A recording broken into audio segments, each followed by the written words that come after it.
Fadel? Yeah? Okay. Thank you so much for the interest. We're coming to the very, very interesting panel, as all of them, for the event, for this event, which where we combine our experience. I'll introduce our guest, introduce ourselves. So we have here the Ivan Nielsen, who is a former Danish special representative for the Syrian crisis for many years. Dr. Karsten Wieland, Middle East expert, author of Syria and the Neutrality Trap, former advisor to the UN Special Representative for Syria. As well, Fadel Abdelghani, who is Executive Director for the Syrian Network for Human Rights. And we would have Farouk Habib, who is a Deputy General for the White Helmets, with us online, as well as Natasha Hall, the Senior Fellow of the Center for Strategic and International Studies. She'll be virtually with us. My name is Natalia Humenyuk. I'm the Ukrainian journalist, also co-founder of the Reckoning Project, which documents war crime. And the panel title, and we would talk for an hour and a quarter and 15 minutes, maybe slightly more, giving you a chance to ask the questions, as it's the last panel of the day. It's the panel on with a very outspoken title, Addressing the Politicization of Humanitarian Responses. But of course I need probably to explain and the context from which, especially in this audience and here in Kyiv, I would speak. We document war crimes here now in Ukraine. We do have Syrian partners, lawyers, and journalists working with us. So it's really like very connected thing. And we see these tragedies in common and see the particular, the cases like, for instance, the presence of the Russian blocking veto in Security Council as a joint issue, not just, by the way, for the Ukrainians, but for people in a lot of places. At the same time, I'm coming from a bit different background, because for 8 years, I've been already 10 years, closely following the war in the eastern part of Ukraine and in Crimea. And I also know very well that we were on the both sides. We were in the sides on the human rights activists, which were arguing that the Ukrainian state should bring the humanitarian aid to at least not humanitarian aid, but pay some things, for instance, for the Ukrainian pensioners in Donetsk. However, they were always concerned that the money would be given for, for the wrong people. So, and we also understand how the humanitarian aid has been instrumentalized as well and used for various purposes. And it was all very political all the time. But now we are really speaking about the real humanitarian crisis, when there are real food, real things, and the life of the people really depends, on the emergency, on how fast things would be brought, on the way how it's organized, and also, contrary to Ukraine, in Syria also the government controls, the regime in Damascus control the whole territory and the international aid. So we are in a different environments. I probably would like to start with Farouk Habib. I was said that he'll be online with us.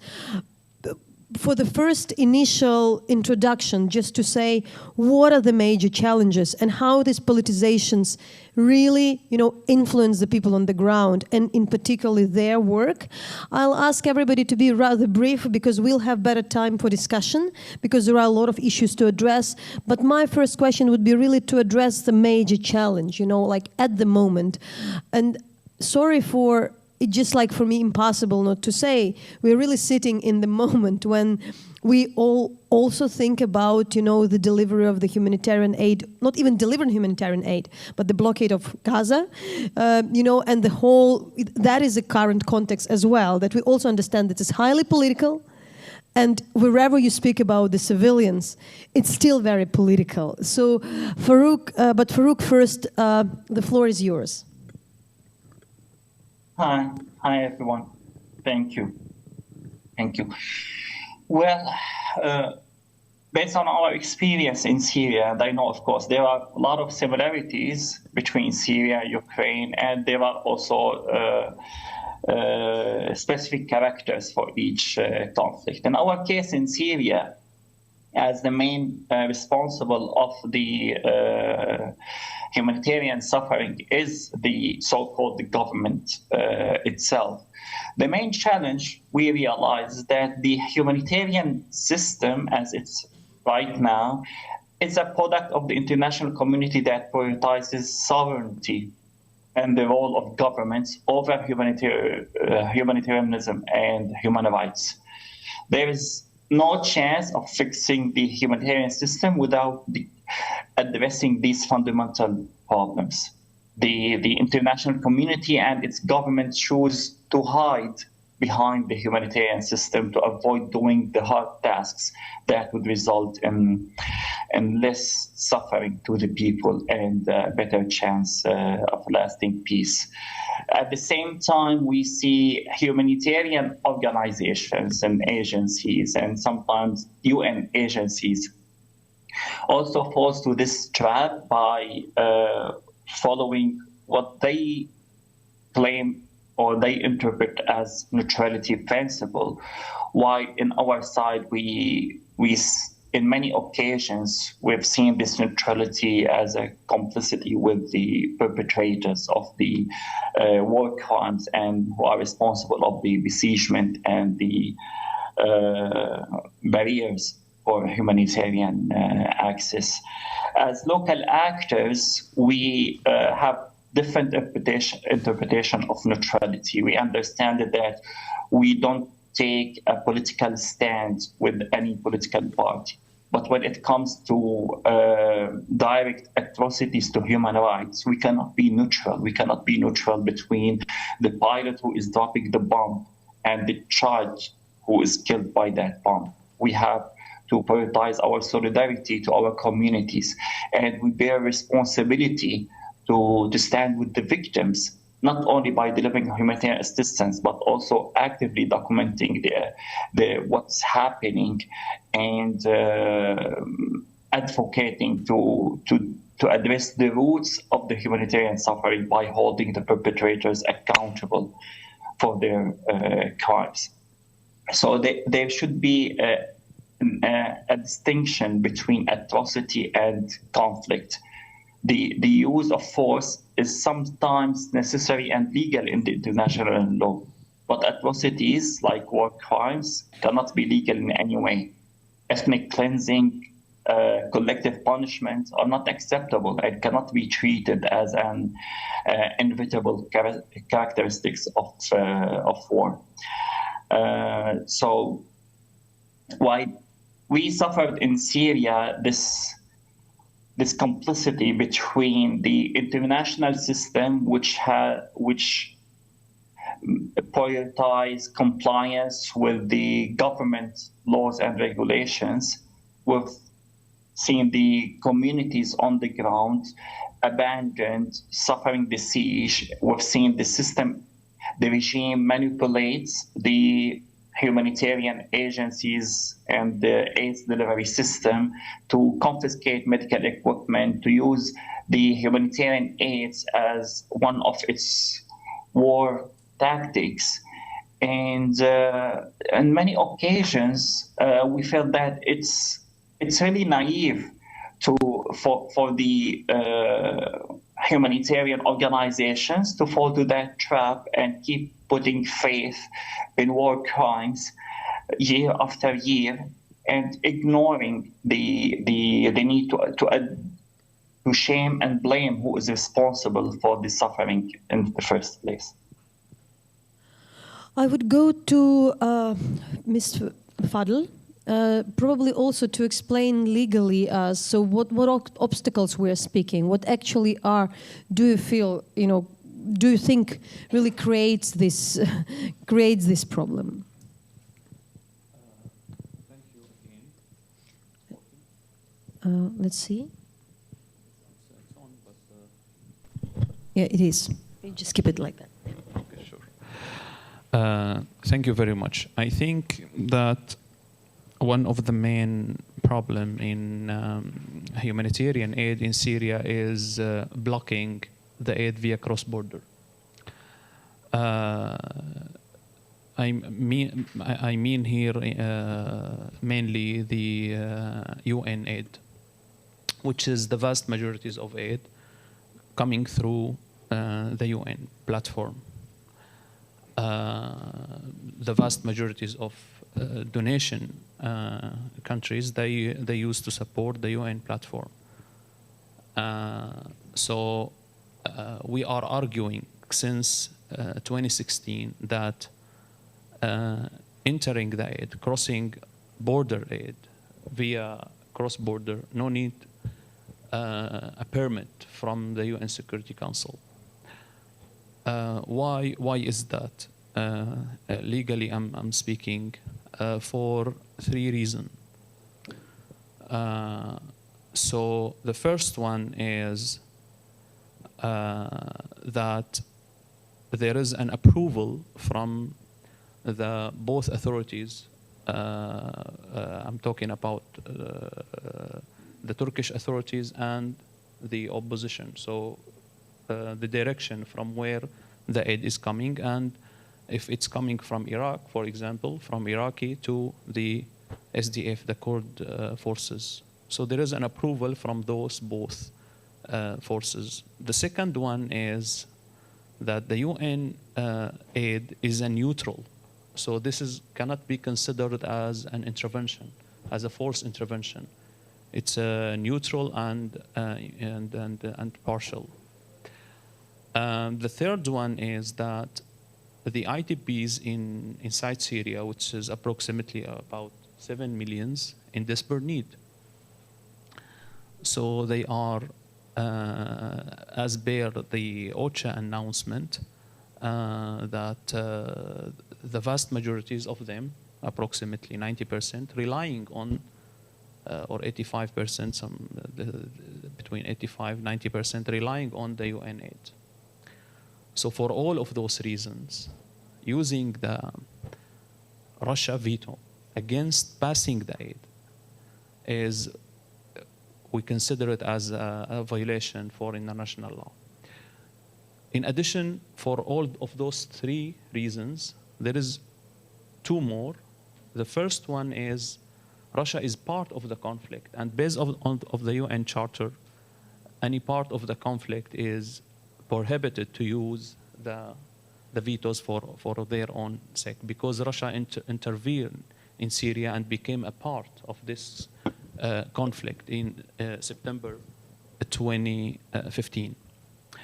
The second, so the fifth reason is that when those aid moved to the Assad regime, which is Russia want, the regime is accused by lots of report and evidence from Human Rights Watch, from the Guardian investigation, from even UN defected or a previous colleague who left the UN, that Assad built a system to steal the aid. And how much Assad stealing the aid? Approximately 95% or 90%.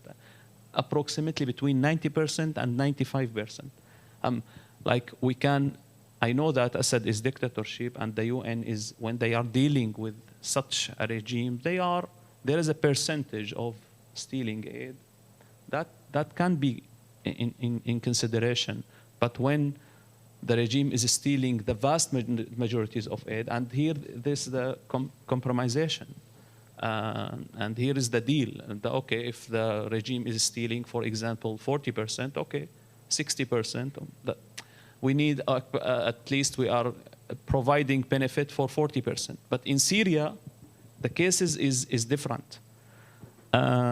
So the regime is stealing, without exaggeration, 90% from the aid. So what is remaining is, so our concern that the UN aid, if it's coming via regime, considered as a support for the regime itself to continue committing his crime. I don't want to jump to the solution and to recommendation, which I will highlight further later on, but that give us why the aid became, or why we reached to this level. Because the Russia is keep using, they used the veto, I think 6 times, to block the aid against people Russia involved in displaced them. So Russia and the regime. But let's here talk about Russia. Russia, via tremendous attacks on civilians, involved in displaced approximately 4.8 million Syrian, including those who is in northwest Syria. And now after she didn't, Russia didn't like stop or didn't satisfy displace those people, destroying their house and land, but blocking, preventing aid to be enter to them. Thank you, Fadil. It'll be very interesting then to go for the round of the solutions. However, we'll probably start early on that.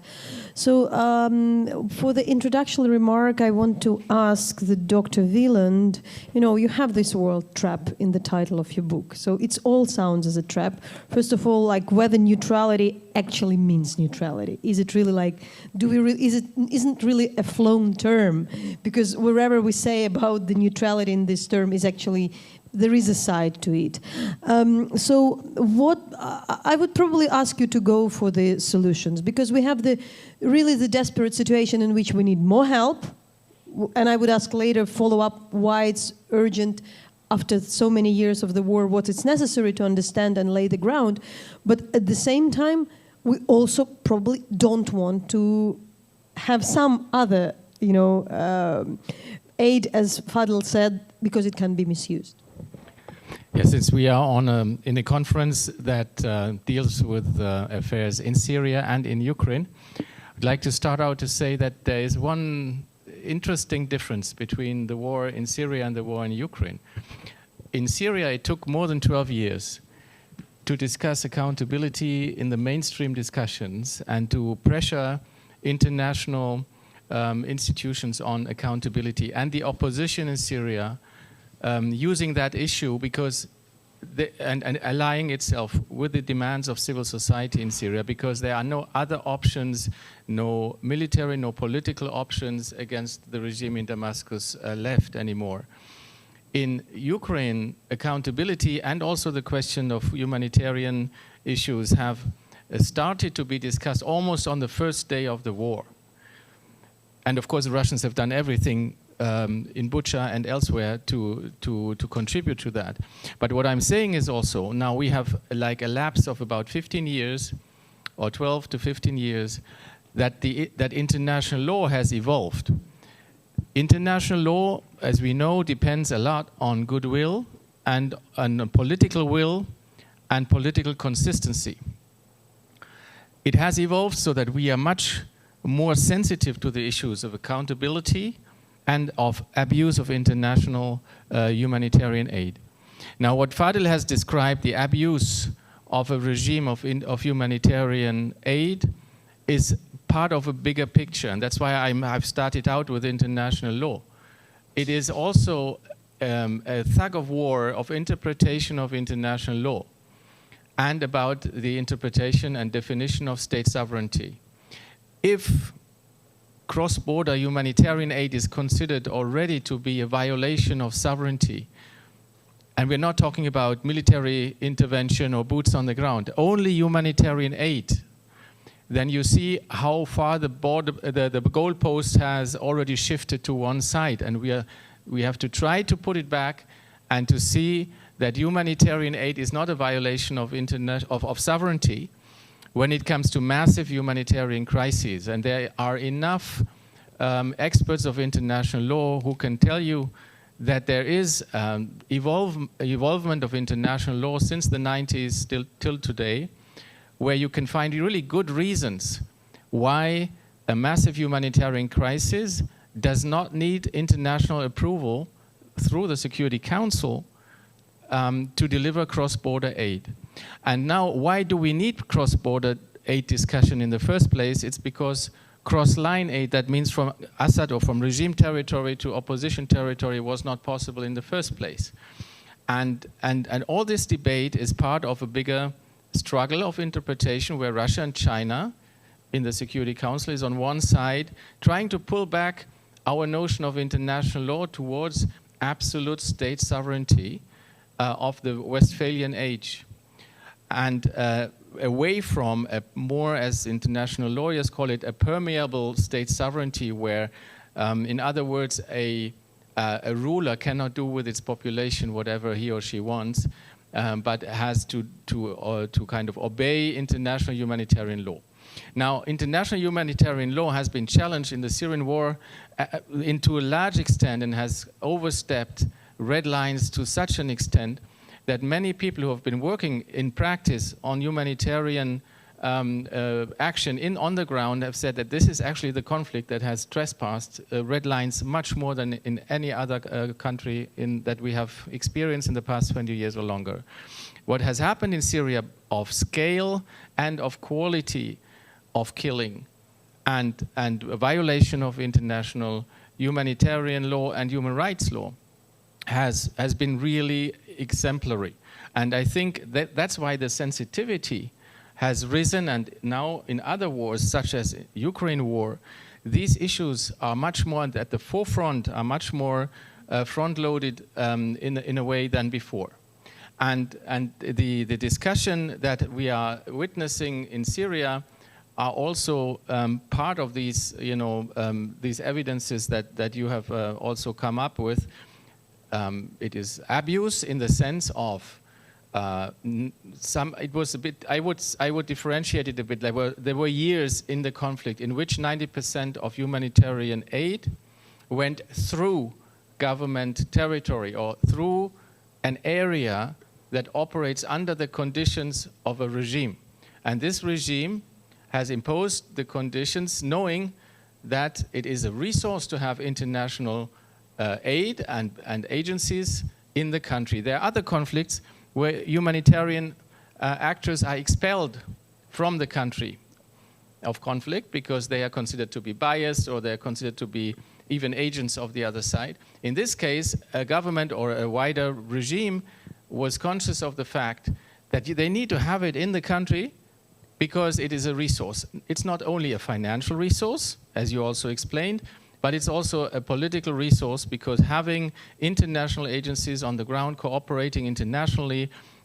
is also something that you can show to the outside world. Here we have, as a sovereign state, we cooperate with the international community, with the UN, etc. But so the question of the book arose also when like about 90% of humanitarian aid goes to government territory because it's international practice, and not more, not less than practice, to deliver international humanitarian aid to governments. But that's like Damascus area and Assad area where the rockets started towards the north. But where the rockets landed in the north of Syria mostly at that time, there was no humanitarian aid. And that's why the question came up, so is that a practice that can still be upheld under these conditions? And the neutrality trap is that donors spend money on humanitarian action and they try to uphold the firewall between political thinking and humanitarian neutrality and impartiality, and saying, I don't want to hear about politics, I just spend it to the UN because it's humanitarian aid. But they don't see that this aid that is spent in good humanitarian intention in the end arrives in a non-humanitarian, non-principled way in the population. And that's the trap that I'm talking about.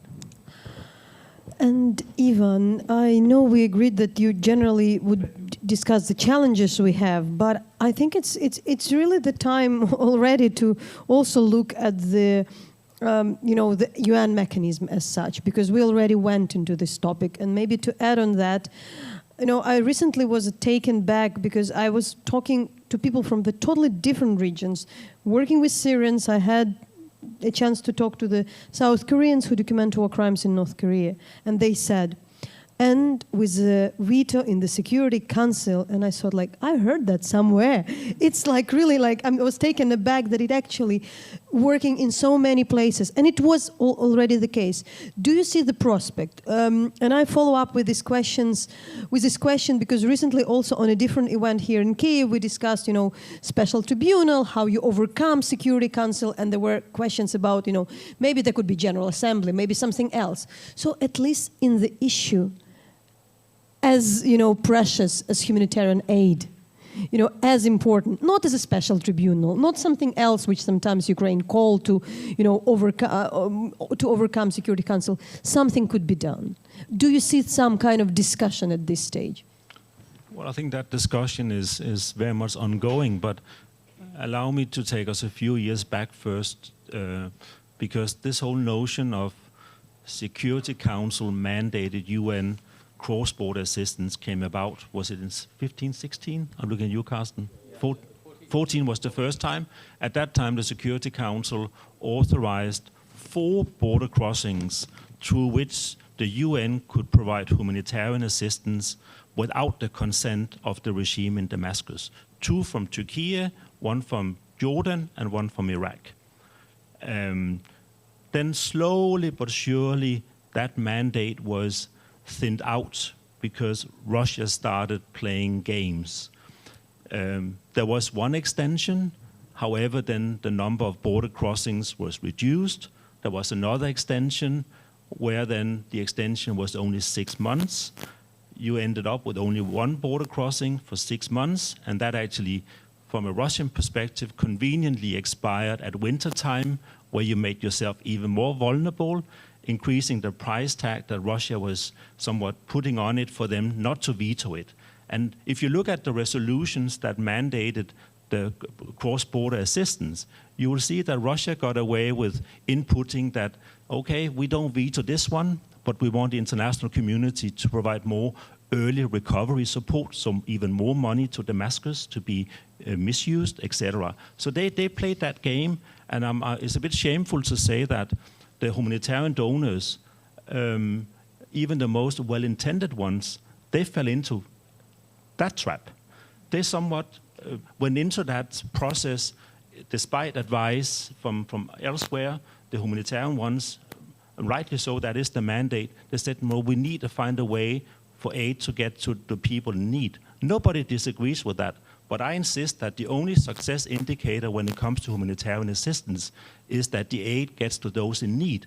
Anything else between that and the end state is either modality issue or technical issue that should be left out of the discussion. But the international community and the donors with the big checks, they allowed somewhat Russia to play their game successfully. Now, fast forward, Russia vetoed the last extension of the cross-border resolution, so there's no cross-border resolution mandated by the Security Council. Instead, the humanitarian donors have somewhat silently accepted that now there is a model, an understanding between the UN and the regime. The details are not all known yet, but bottom line is that you have slowly but surely gotten away from what Carsten was saying should be the ideal also application of international law, and that is in the case of urgent, extreme humanitarian needs, you don't need that mandate, but you're somewhat allowed yourself surely but slowly to fall into the trap. And I can only reiterate that as late as in the lead up to the last cross-border discussion in the Security Council, the 37 top-notch jurists in international law in the world, out of which actually one is with us today, Stephen Rapp, argue very, very clearly, very, very legally that you do not need a Security Council mandate to provide assistance. Sadly enough, the UN Office of Legal Affairs is of a different opinion. They maintain that what I would call the conservative, dogmatic, and the donors do not challenge it. They still keep on issuing the check. And now I think the time has come to be even more honest about what is going on. And I've had many discussions with humanitarian organizations, and I've now, obviously behind closed doors still, but I've put on the table that you as humanitarian, both donors and implementers, if you accept the political and conflict analysis that by actually giving aid in a wrong way, where it benefits the regime, money is being diverted, etc., you may save the lives of 5 people, but you may actually either extend the suffering of 100 others and perhaps even implicitly contribute to their killing. And yet again, I'm not a policymaker, I cannot make the decision, but if you accept somewhat the analysis, at least take responsibility for it. The bottom line is, as of today, aid going via Damascus does not get to non-regime control areas, and aid going to Damascus is being diverted to the tune of, as we heard from Fadel, up to 90%. And yet again, that's something that policymakers, those making decisions, they have to take responsibility for. I would like to ask Natasha Hall to join us, but probably at this stage also to look like where there are the solutions. Because we can really, and we can, still discuss what we do within the UN, how we advocate within the, even donors, that the voice would be stronger, or, like there would be other conditions. But maybe we would, hear an ideas. So please, Natasha, if you're there, join us. Yeah. Me here? Yeah. See me? Yes. Okay, great. Yeah, I mean, I think everyone has made excellent points, so it's hard to sort of add on that. But I would say that we will increasingly be seeing this dilemma in other parts of the world. We are seeing this dilemma in other parts of the world, including Ethiopia, Sudan, Libya now. And that is simply because we are in a different world, a multipolar world, whereby for Russia and China, working on behalf of their benefactors, for example, in these countries, will entail limiting, restricting, and manipulating humanitarian aid.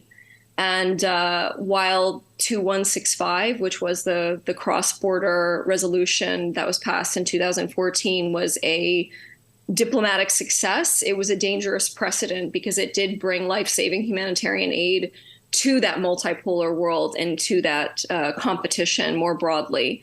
And I think that, for the major donors, the sort of the Western countries, the United States and European donors, they have come to rely especially on the United Nations in these complex crises where you have designated terrorist organizations, where you have other sort of political factors at play. And that has really increased reliance on the United Nations in these contexts, and their supply chains and things like that, which is why we're so heavily dependent on it, even to this day, in the cross-border context within Syria. So I think moving forward, we're really going to need to think outside of the box in terms of potentially working outside of UN agencies, for example, and working more with local NGOs that are able to work on the ground directly with communities in spite of warring parties blocking off civilians, and also international NGOs as well, who are not beholden to this idea that humanitarian aid is somehow could be an infraction upon sovereignty, as Carson was saying. That is an incredibly dangerous precedent, and as you were saying before, we're seeing this in Gaza as well. We're just seeing sort of the breakdown of norms and taboos, which I think, to a certain degree started in Syria, or really broke down in Syria, but we're seeing it elsewhere as well. Would you go with the solutions or suggestions? Fadel, you said that you would lay them down a bit further, so please. And I would ask also Farouk to be ready a bit later with the ideas on what's I would really like necessary. to little bit, if we can, present our report, please. I want here, if can I get the control? Before I want to echo what Natasha said. She said a portion of what I want to say. So thanks, Natasha. This is our recent report about blocking the aid by Russia veto, and here, if we move ahead, we can notice easily how is the need of the Syrian people increase year by year. We reach up to approximately 5 million Syrian. So this is the Russia veto against. So veto 1, veto number. So starting in 2019, then the veto 2 so allowed, and I admire what Natasha said, and we describe the resolution 2165 in 2014 as a trap. I'll go to that later on. It's a trap. This is the veto 1, veto 2, 2020, and what Evan said, it was 4 cross-border, eliminated to 2, and now it became only 1 cross-border. How is that how the Russia veto affecting and blackmailing the international community via those humanitarian aid and all of that, and instead of 2 years became 1 year and then 6 months. You cannot establish any sustained aid and organizing for long term by project based on 6 months only. And this is the alternative here. What is the Russia requested? The aid is coming from the regime control area, and we monitoring how many convey cross this area. Those are, which is like cannot they can't like maybe less than 5% from the need of the Northwest, and rather than the control of the regime, the delaying, the blackmailing, all of that. So moving to the I think here also my colleague Carlson highlight little bit the root of the problem in his book. Amazing book. I read the book. I encourage everyone to read his book. He moved to the root of the problem, which is the international law. And we push further that the OCHA, the legal office in OCHA, take this decision and start to thinking, because that affecting their work, the OCHA work, and they have to take this encouraged step and to move ahead, even if, and to declare that entering the aid is not, no need a permit from the Security Council. And what's happened in 2014, some consider it as a political accomplished, but I agree with Natasha, and we mentioned that in not in this report, in the first report we issued about this subject. We said clearly that the Security Council resolution is a trap. Why is a trap? Because it's expanded the authority of the UN Security Council, which is before it was like almost not preventing, as Carlson said. It's not it's not violated the international law, but when it's now required a permit from the UN Security Council, it cannot be delivered without the permit. So it's give the Security Council more dictatorship. The Security Council no need any more control of us, but now via this it's expanded the Security Council authorities. Now I think legally, at least legally, we need to push further. There is like approximately I remember 60 jurists all around the world. Since 2016, they issued a solid paper, declare, and they sign it by all around the world, declare that entering the aid, no need a Security Council permit. And that since 2016, and they are commenting the Syria crisis. Now, the step is, and the ball is in the OCHA, the legal office in OCHA, and they need to take this step and declare that based on their investigation, whatever, the OCHA need to declare that this entering aid, no need a permit. This is the root of the problem. No need a permit from the UN Security Council. So even if Russia used the veto, they should entering the aid. The second things also, it's highlighted slightly by Natasha, that and I mentioned that also, that the vast majorities of aid, unfortunately, that I can say, emphasize what Natasha said, is going to the UN. Why is that? Because it's easier for the state to support and to fund the UN rather than the trusted organization, local organization, which is like far more efficient to support the local organization. It's eliminated the all of the management cost and all of this cost. How much the UN deducted from the fund? I heard some, I don't have like actual investigation, but I heard that maybe 40% is because of this, all of this functioning and management, all of that.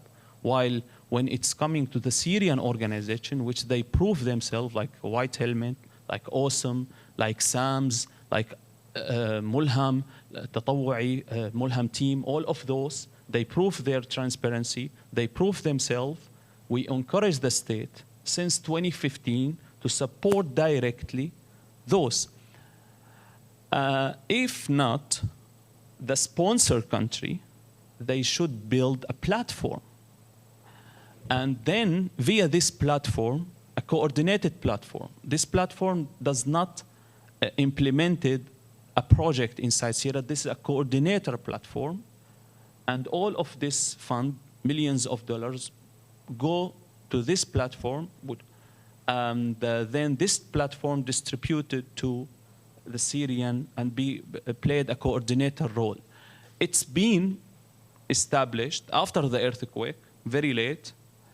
I hope that this will succeed, and this prevent Russia from their continuing blackmailing, because there is here an alternative rather than the UN. So that's briefly the solution. Thank you. I probably would be curious to hear from Farouk, but before, I still think maybe you would react, Nielsen and Dr. Wieland, Mr. Nielsen and Dr. Wieland, on what Fadl said, to what extent it's possible, and also you're, let's say, insiders, to extent you are, what are the real debates? Because that's quite clear what's going on. I understand it's easy, but you really understand that that's a problem. It's if you speak about the inside of the UN and big international agencies. I think definitely it's possible, but I think it takes quite some effort before we get there, because also, as Fadl is saying, in donor capitals, there's this almost gut reaction to give the humanitarian money to the UN for the reasons Fadl mentioned. And I can also add one, and that is many governments do that because they then also reduce their own political risks. Because if there's just a tiny misuse of funds, which is unavoidable, obviously it has to be reduced to an absolute minimum, but it does happen. But then if there's an issue of misuse of funds, it leads to a question in the national parliament, then somewhat that discussion ends when the government responds that we gave the money to the UN.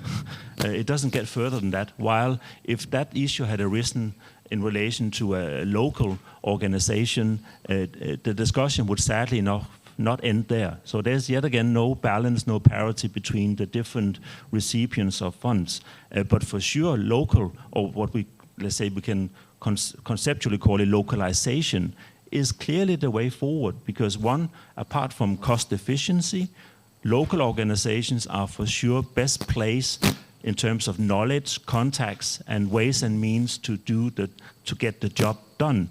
And coming back to then what I would also almost insist on is that donors, not least in Europe, but also US, where the big money is, so to speak, the humanitarian ones, I think we should insist that they should also be loyal to the do no harm principle. The humanitarian donors, they are somewhat hiding behind the humanitarian principles. They say, no, give us the money, and then we stay within the humanitarian principles. But they have to also do their own conflict and political analysis. Yet again, I'm not the one politicizing it, but I insist on a proper analysis, because if you give humanitarian assistance in the wrong way, you may end up not only doing harm, but doing massive harm. Well, I think there are basically three levels on which one can work. One is the the level of gradually trying to change practice in international law. This is a very long process, but you need to start lobbying for it. And I think the earthquake could have been a real trigger for it to say, look, now nobody will be able to doubt anymore. It's a massive humanitarian crisis. So we are gathering a few countries that are important donors to not go through the Security Council because we know that Russia is blocking it. And this has not taken place. The opposite has taken place. One has asked Assad to open more border crossings that he doesn't even control factually. And he said, yes, I'll open them for another 3 months, symbolically, and he got applause for it. You know, so you focus again on state sovereignty and on Assad, who has lost a lot of legitimacy within its own population, and you give him this credit. You know, so it is a long process, and I don't see countries sticking out their neck already to try to work on this. So that would be the higher level international law development, but you need a practical precedent in order to change international law. That's what I said in the beginning. Now, the second level is what has already happened partially, is you diversify the funds, you diversify the means away from those that you consider to be not principled deliverers of international aid. And that was now, that has been a development, more bilateral cross-border aid, more NGOs, international NGOs, and less money to the UN, who has been criticized quite a lot. But there's also criticism against the Red Cross, the Red Crescent on the ground. And donors have been funding more of those NGOs that at the beginning of the crisis have not yet been, or were not yet been recognized as humanitarian actors, because they were not so known, because they were smaller, because they were doing, I would say, guerrilla humanitarian aid cross-border, but they have established themselves and their reputation as really principled actors. And be assured, within the UN agencies, there's a lot of controversial debate about the performance of the UN itself in Syria. So that is a very important level to work on. The third and the most basic level on the ground is a more collective bargaining of different UN agencies, who often don't coordinate with each other, and other beyond UN agencies working on the ground vis-a-vis the strong negotiating partner, which is the host country, or the high contracting party, as international lawyers call it, in this case the regime. So how do you get better conditions for your work? Now, they accepted basically the rules of the regime and the rules of engagement. Now you have actually two options. If you don't really have good training of bargaining and etc. You accept it, and you do perhaps even harm or prolong the conflict, or provide aid to some needy. But the question is actually to some or to none, because the big option is then to withdraw completely, and then also people will suffer. So you have this dilemma, and the practitioners, humanitarian practitioners on the ground, have that dilemma all the time. There are people who work hard and who are in a principled manner dedicated to international humanitarian work, and they are facing a bargaining relationship. And that negotiation is a problem of ethics also, an ethical negotiation. You need training, you need really a good support from your home agency, and you need coordination. So that's actually the basic thing. And then to draw a parallel to Ukraine again. Because of that book, I got a lot of phone calls from a journalist then asking me about abuse of humanitarian aid in Ukraine, when the discussion was about human corridors out of Mariupol and other areas, but only to the east, where Putin would then say, look, people are escaping Ukraine and are escaping and are coming to us, and we help them.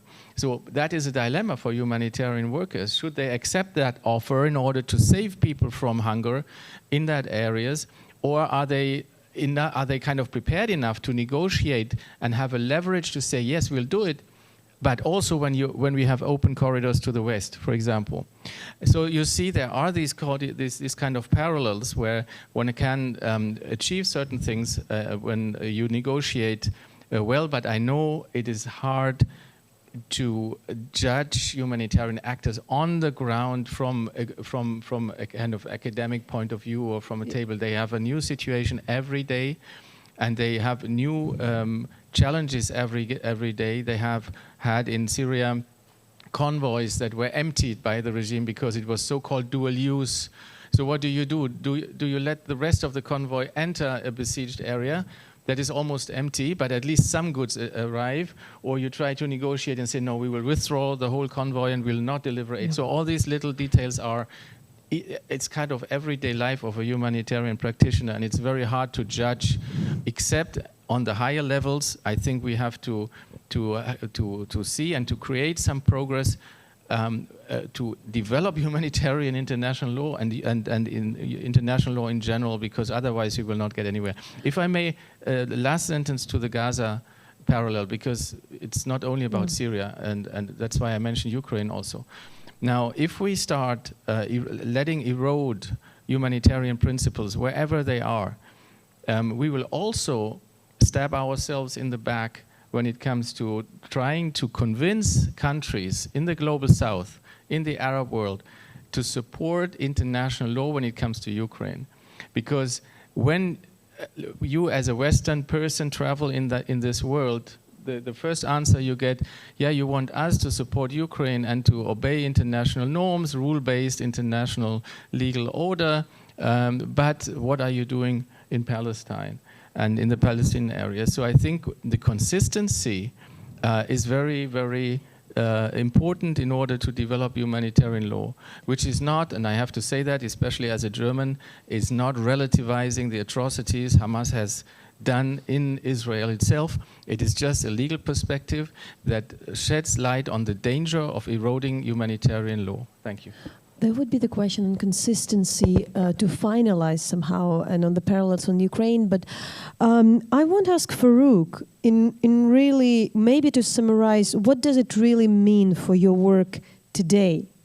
For the work you are doing on the ground, especially after the earthquake. I heard that we discussed that there was some, slightly positive movement, if we can say so.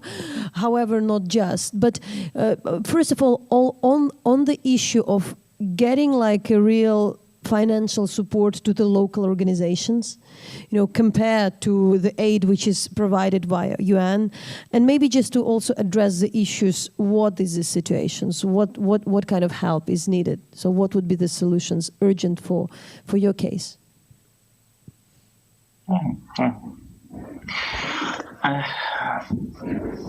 I echo what my colleague said and stress on the need for more localization, and that does not come as an emergency response, because it requires long-term investment and capacity building in local organizations so they become eligible and capable to manage international aids. What's also important is to keep the eyes open on how aids are managed and delivered through the traditional humanitarian aids mechanisms. There should be more creative and innovative ways to ensure the humanitarian agencies remain accountable before their beneficiaries. So it's not only accountable to their donors, but it's also accountable to the communities they serve. This is very important because for some organizations, it turns to a business. Why it's not only important to deliver assistance, but it should be in a principled approach. It should be delivered while preserving the dignity of the beneficiaries themselves. Also, donors and humanitarian organizations should pay more attention and allocate more resources for advocacy work. We believe this is an essential part of the humanitarian assistance itself, because, as I said, it's not only about delivering food or medication or whatever. It's also about conveying the voices of the beneficiaries, highlighting what are the challenges are faced on the grounds, and working actively to address the root causes of this suffering. And that requires courage, that requires solidarity, that requires more coordination and collaboration between civil society organizations in different countries, because we are challenging the same system, the same bureaucracy, the same traditional so-called principles, which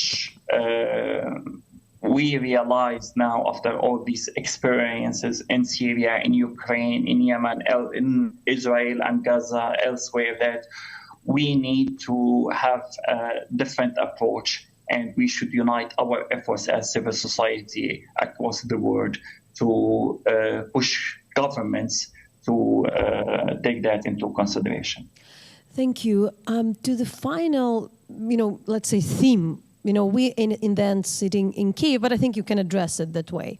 Of course, we said like there are the parallels, but I want not really speak not just like in terms of parallels, but rather like warnings, because we see things are evoking.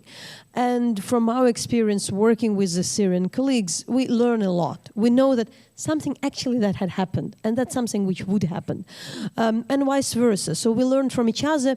But while being a Ukrainian at this stage, there are two pretty contradictory, paradoxical things which are very much connected to the theme of the discussions. So first of all, of course, we understand that there is the same method of keeping civic population as hostage is used. You mentioned Mariupol, and we remember very well that things.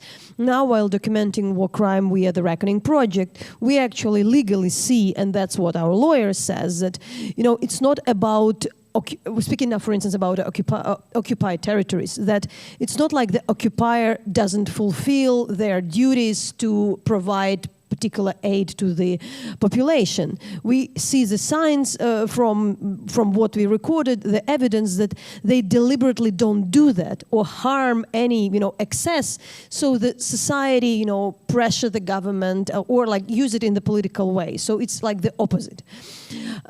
So it's really like one thing to do. At the same time, I see the huge difference because of course, Ukraine is a capable state with the support provided. And while reporting abroad, I saw the UN trucks in different places, including in like near Hanli, anywhere in Syrian border. But while working in Ukraine as a journalist, I really understood that UN trucks come like very, very late, after 5-6 months. By that time, already a lot of Ukrainian organizations has already done a lot. So we could compare the speed, the activity, and we do not really rely very much in Ukraine on. We rely on international help, but not that much in case of emergency on the UN and other institutions as such. So we are a bit in a privileged position, So we can afford to speak about the Russian hypocrisy, using the aid as political. And also, for instance, I was in the side where, again, like as a human rights activist and journalist, within the first 10 years, we were discussing with our governments who always said like the Russia uses humanitarian aid in their, for their benefit. But it was not that critical. So my question is still that, what are these warnings that we also know, without like trying to be both consistent, but also we have to be different, because Afghanistan is a different situation, Gaza is a different situation. In Ukraine, people have at least some alternative for this help. So what would be your warnings while thinking about this situation in context, how to preserve this consistency, in the help, but also differentiate? And maybe, Natasha, you didn't manage to speak earlier. You can also, speak about that to warn us in this context for the Ukrainians.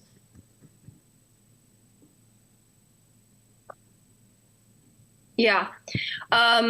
Thank you. I mean, I think Ukraine is a bit more privileged than some of the other crises that I've been looking at.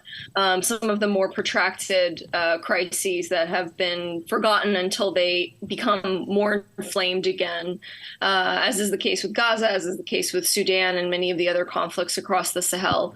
But I think that there are warning signs. And the good thing about Ukraine is that they have I think, learned a lot of lessons from Syria beforehand and from issues in Crimea and Georgia, such as disinformation, as Farouk, I'm sure, can speak to as well. Disinformation towards humanitarian actors, which essentially makes them targets of war crimes as well. So I think that Ukrainians have been able to learn these lessons and then be proactive about being defensive about them. And the added benefit is that, you know, the United States and others have been incredibly supportive of Ukrainians. But I think that there are still lessons to be learned when it comes to making sure that a government, for example, in the case of Ukraine, again, you are able to actually sort of funnel aid. And that is not really the case in Northwest Syria or even Northeast Syria and many other crises around the world.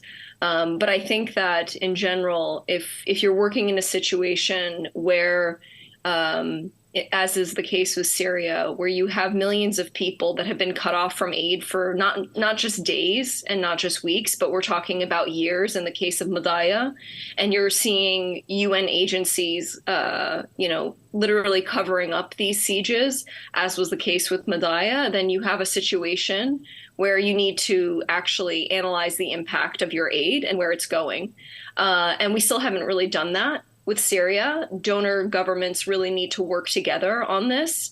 They're all doing it separately and it's very ad hoc, but it makes it very difficult to come to these conclusions that, 90% of the aid is diverted, these kinds of things. We really don't know. We just know that it's bad. And some of my work has pointed to the amount of aid that has been lost, even just in the exchange rate. And that's not just the case with Syria, that's the case in many other countries as well. So if we know that, 50% of aid is immediately diverted away from beneficiaries, that's a bad baseline. So I think that looking more thoughtfully at how aid is delivered, especially in protracted crises where warring parties can manipulate that aid and manipulate aid workers over time, over the course of months and years, and sometimes decades, we really need to start looking at this a bit more thoughtfully, because it's not just that aid is simply diverted and that, sometimes militia groups are able to take aid at checkpoints. We're talking about countries that are systematically destroyed because of impunity around aid. And we saw that tragically in Libya most recently, where over a long period of time, you just have development aid, humanitarian aid weaponized, taken away from certain populations and diverted to line the pockets of politicians. So it's not just a simple sort of corruption issue and we should sort of take things as they are. This is a really deadly error over the course of time. And so I think even if European countries and European donors and US donors are thinking that this is a good way to contain crises where they are, I think they will be disappointed over the long run. And that's what we're seeing. And that's why we're seeing so much migration pushing up against Europe, pushing up against the United States, because this aid is not getting where it really needs to be. Thank you. Ivan? Thanks. I agree with all of that, but allow me just to come back to the devastating earthquakes earlier this year, because I agree that in normal circumstances, natural disasters of epic proportions, we would think they came with opportunities for doing things in a better way, because there are people not only in need but having urgent needs at extreme proportions. And sadly enough, what we saw in northern Syria, northwest Syria specifically, basically at the epicenter of the earthquakes, was that zero search and rescue support got to the northwest west. Nothing crossed line from Damascus. So if we somewhat had a bit of a litmus test that the Syrian regime at these times of crisis would be helping its people, then I think I was not surprised. I think many of us were not surprised. But yet again, zero got through, zero search and rescue support. But not only that, there was zero search and rescue support coming cross-line. And that was at a time when you had even a Security Council mandate to provide cross-border assistance. It was only on day 5, so outside the 72 hours critical for life saving, that pre-positioned humanitarian assistance got inside northern Syria. And that was not search and rescue support like fuel, heavy equipment, and what could make people survive or pull them out alive from the rubble. That was just some pre-positions, more generic humanitarian support. So yet again, not in response to the devastating earthquake. And it was only thanks to the heroic organizations on the ground, not least the White Helmets, but also local communities, that not more people died. I think White Helmets on its own managed to save the lives of 2,000-3,000 people because they were there, but obviously they also needed search and rescue support to keep it going. And it was just heartbreaking to witness that zero help got in, zero earthquake-related response got in, and there were ample opportunities both for the regime to do the right thing, to save its people, as well as for the international community to find a way to get the search and rescue support in. Fadl?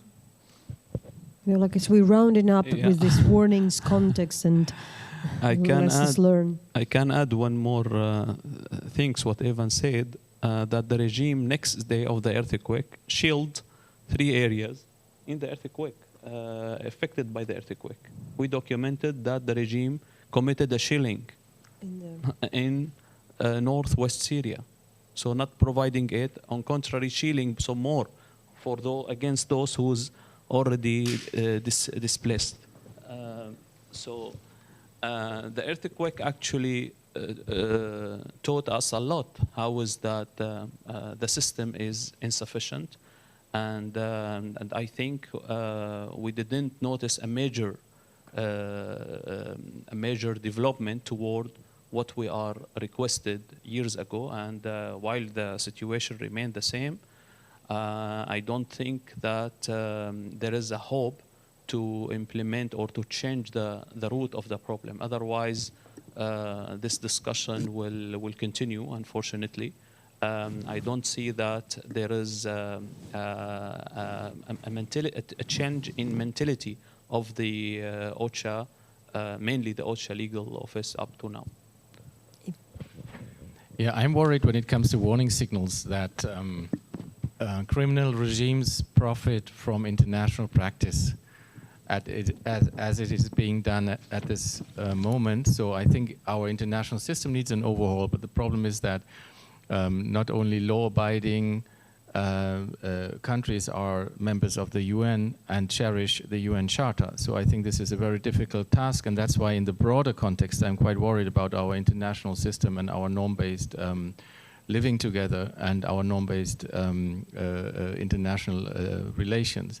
The second warning signal is, I think Syria has been an example where you start getting into a very unhealthy bargain between humanitarian aid and non-humanitarian further reaching support, which has been done in these cross-border resolutions where Russia says, and the regime, okay, we trickle in a few items of humanitarian aid, you get some more access, or we do some more cross-line, but in return, we want to get reconstruction money and we want to get something more. And this unholy trade between humanitarian and non-humanitarian items is also against international humanitarian law. And I think Syria has been really a sad playground for many things that could unfold that give encouraging signals to future dictators and to destroy their country and cause a huge degree of humanitarian suffering and get a free refund afterwards. And that's what I'm very worried about.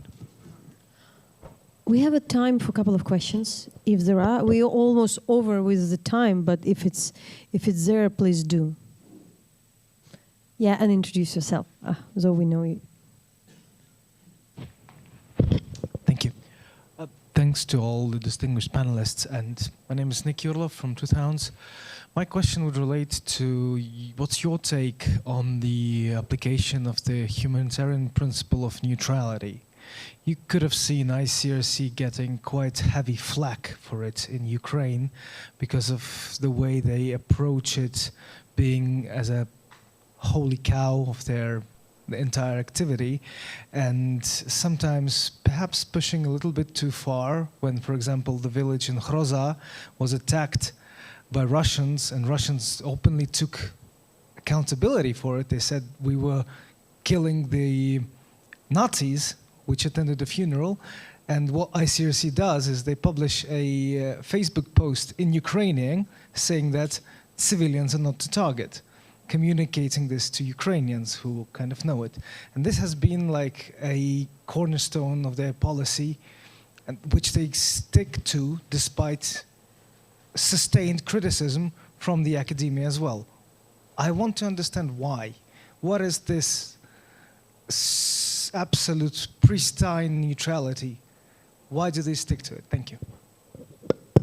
Ivan, it's probably for you. You would be the best to address. Yeah. Oh yeah, Carlson. Yeah, sorry. Yeah. Well, I mean, I think it's very. First, I think makes sense to recall what neutrality, impartiality, and independence means. So neutrality is really you are on both sides without judging politically or otherwise, and you deliver principled aid according to this. Impartiality is you treat both sides the same way, and independence, you are independent from political context. Now, I think as a Red Cross worker on the ground, often you can do it only wrong, also, right? So it's very hard when you talk to them. I've had like harsh discussions as well. I think the problem is rather on the systematic level, less sometimes on the ground where they try to do their best. But it's also it's rather a question, for example, how often does somebody, the chief of the Red Cross travel to Damascus and make statements that underline and strengthen the sovereignty narrative of a regime, for example, or the UN high representatives on the ground in Syria give interviews of political nature that they don't have to do. I mean, you can and you have to do compromises when you are in such a dilemma as a humanitarian actor, and you have to negotiate with a strong counterpart, but you don't have to feed the narrative and to strengthen legitimacy. And I think this has been one of the many problems we have been facing. And I know too little about the Ukrainian context, about the Red Cross, etc. But I would say this is the overarching problem when you face, I mean, when you really want to be neutral and impartial and stay away from legitimizing one side or the other by statements, by acts, and you do your work on the ground, try to be as principled as possible in light of all the compromises, but don't go beyond, although, and that's, I think, also painful truth for many humanitarian actors, I think each and every decision, also a humanitarian decision, a spending of humanitarian aid is also a political decision. They don't operate in a political vacuum. So this firewall does have a sense in operative terms on the ground also to protect, I mean this firewall between politics and humanitarian, to protect the staff on the ground. But by the decision, on the decision-making level and the spending level, you cannot eclipse politics. You need to have a political context in order to remain and to safeguard neutrality, impartiality, and independence. Do you have another questions? Please do, Matej. Thank you. Hello. Matej Nikolov from ActionAid. I guess my question is kind of like related to the localization agenda. I heard in all the speakers' replies that localization is one of the things that we should aim for going forward. I completely agree. My organization has been arguing for localization for years. But my question is, like, when it comes to accountability, right? So like we have identified many things that are wrong in terms of the quick distribution of aid, in terms of access, in terms of Security Council decisions. So accountability obviously reaches like all of the different levels, right? State, international, international NGOs, local NGOs. So how do we move forward, and what is the easiest, lowest hanging fruit in terms of localizing a system that was built to function internationally on a international level rather than local, right? How do we get there? What is the first step to a larger process? This would be my question. Thank you. Who is ready? Farouk? Farouk, did you hear these questions? Would you? The question was, let me just repeat, that it was more, in short, what would be the first step, like low-hanging fruit to go to localizing? If I may reframe it this way, you can start. Yeah.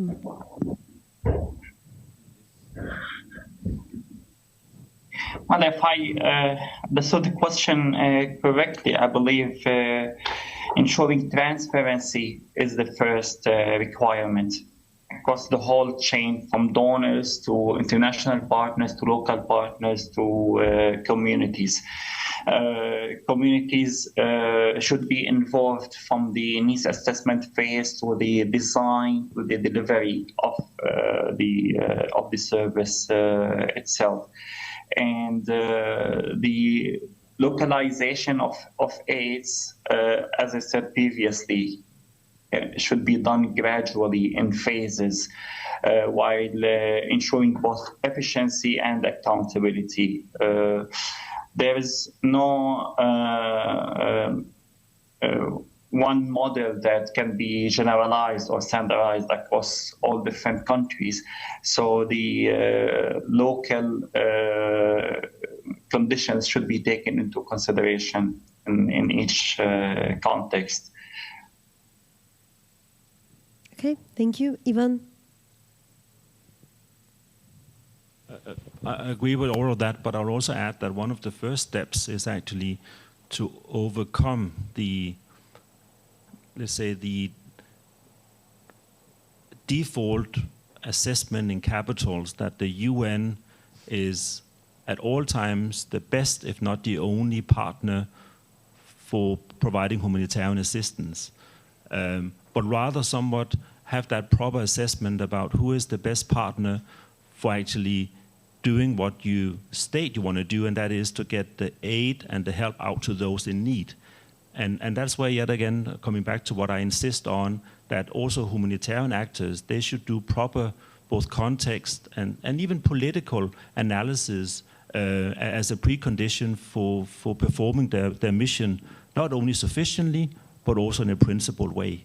And yet again, I'm not the one politicizing it. I think I would claim others are doing it. I'm just saying that we have to do that proper analysis.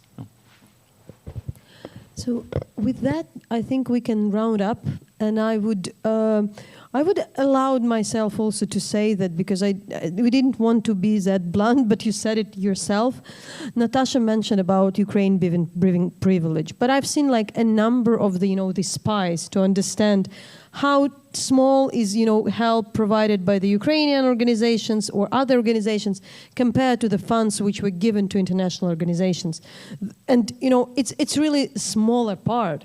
The lack of Ukraine, not really the lack, but the privilege of having the government and society and the democracy, is that we see the Ukrainian and it can it can cater to the emergency, so we don't see the tragedy because it's covered. Where all the rest is, we honestly do not really know.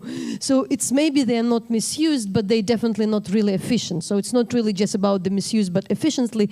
So in this regard, of course, for us, it's a concern how not to be political as well, because we understand.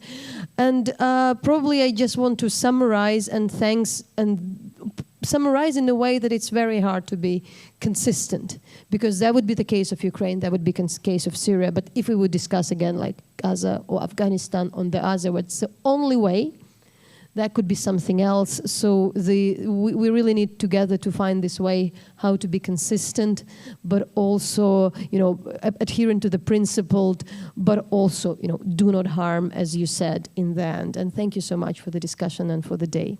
Right.